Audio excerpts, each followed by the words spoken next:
is equal to 27.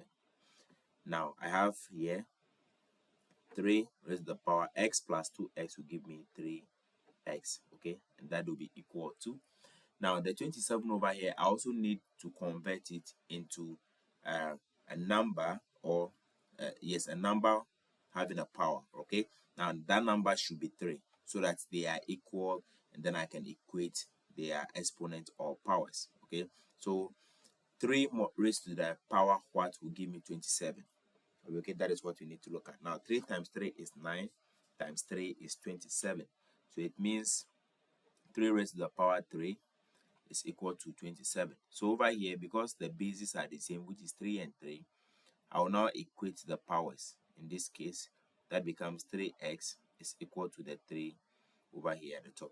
Now remember, what I'm equating are the powers. It is this is equal to this, not the 3's that we have over here. These are the bases. These guys are the bases, okay. So we are equating this to this.